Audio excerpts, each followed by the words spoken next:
What's up guys, welcome back, thanks for watching. Today we have another less lethal video for you guys. It's been a while since we've done one of these. You all know this is primarily a firearms channel, but I love testing anything that can be used for self-defense. And today we might just have one of the best less lethal self-defense tools we've ever had on the channel.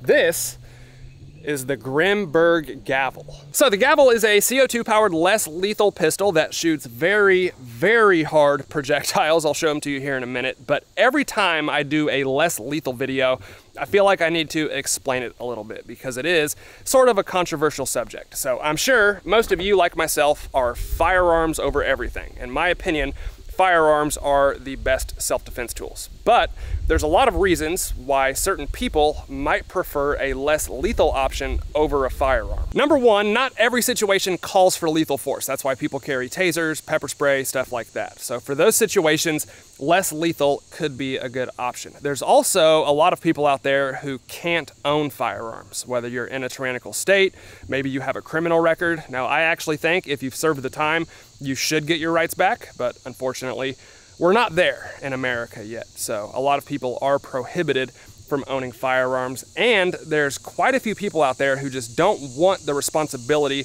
of using lethal force and potentially taking a life. So for those people, a less lethal self-defense tool like the Gavle could be a good option. So the way this thing works is pretty simple. It does not have a detachable magazine, but it does have a magazine tube. So on the bottom of the grip, there are two holes. The one in front is where you put your projectiles, and this is what it shoots. These are very hard and very heavy.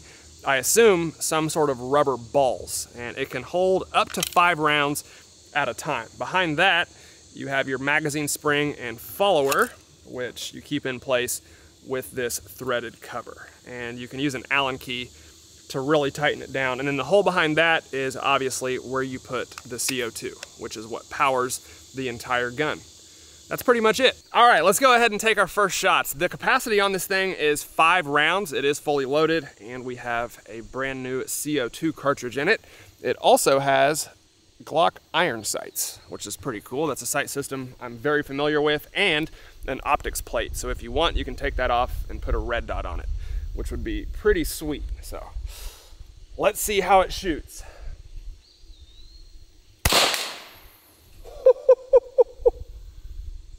That is way more powerful than I thought it would be.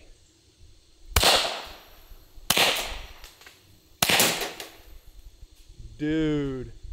I guess I'll go ahead and try to hit the steel. It's probably gonna bounce back. Don't try this at home.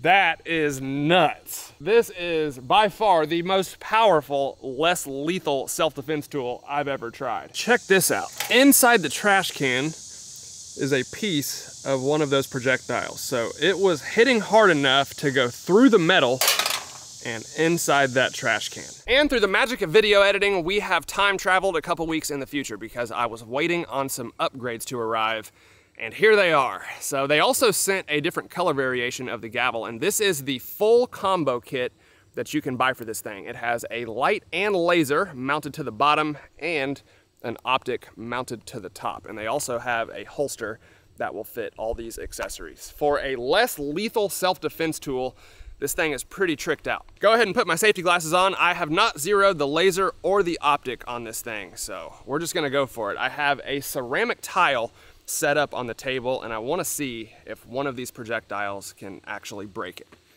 If I remember correctly, the other one definitely preferred a 6 o'clock hold at close range, so we'll aim towards the bottom.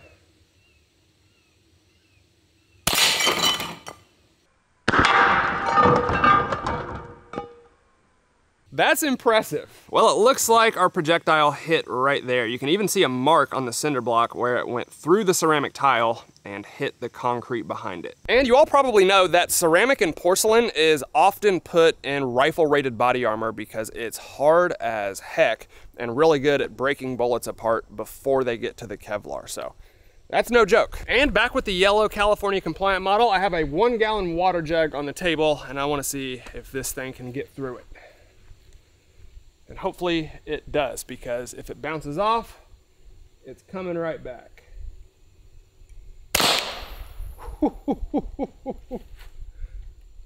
It went through. As a matter of fact, it went all the way through the water jug, which I did not expect. Let's finish off this magazine. God.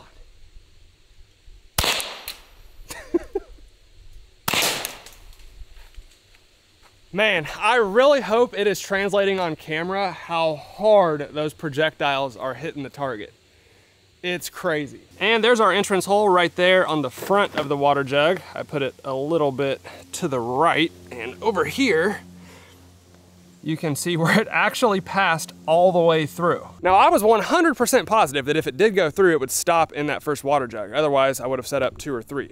Definitely did not think it would go all the way through. Another cool thing about the Gavle that we haven't talked about yet is it can shoot kinetic projectiles as well as pepper balls. And we have shot pepper ball guns in the past. They are very potent. Obviously, situations dictate tactics depending on what you're doing. Pepper balls could be a good choice as well. They also give you a different magazine spring to use with the pepper balls so they don't break inside the gun, which is a big problem with pepper ball guns. So let's shoot these suckers. I think I got 4 of them in here. Let's see what happens. Turn my laser sight on.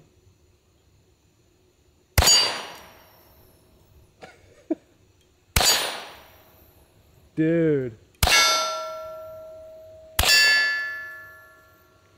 Those sound like they're hitting almost as hard as the other projectiles. All right, guys, on the table I have a Ballistic Dummy Lab human head. Now again, this is a less lethal self-defense tool, so I'm not expecting it to like go through or do any real damage, but I do want to see what it does to that head. We have the laser on this one, and that is how we're gonna aim this thing. So let's see what it does. Please do not bounce back at me.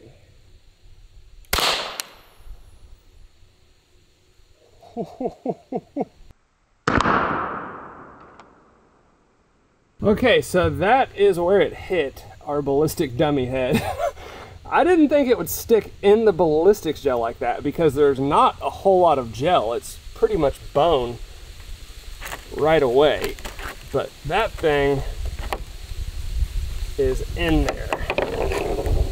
And you can see, hopefully, the internal damage that it did as well. I can't tell if that's a cracked bone right there. It is. So that thing actually did put a little crack in the bone. You can also see it right there behind where the projectile hit. So again, I'll remind you guys, it's a good thing that that projectile did not go through the head and do any real internal damage because it is a less lethal self-defense tool. And I really hope that you guys can hear the impacts on camera like I can in person. It's actually kind of crazy. For a less lethal self-defense tool, I would say that was definitely a good result. All right, guys, that is the Grimburg Gavle less lethal self-defense tool. I had a blast with this thing. As far as less lethal goes, this is definitely my favorite one that I've ever tried. It is very, very powerful, and it has multiple options for projectiles. And I think it would probably be pretty dang effective. Of course, it would never replace a firearm. That's not what it's intended to do, but every time I make a less lethal video, they're controversial, and I don't know why. If it's not something you need or want, then by all means, don't get it. But there are people who are interested in things like this, and if you're one of them, I think the Gavle would be a great choice. So, hope y'all enjoyed it. If you did, let me know down in the comments below. As always, hit the like button for me, guys. I'd really appreciate it. Thank you all for watching, and I'll see you next time.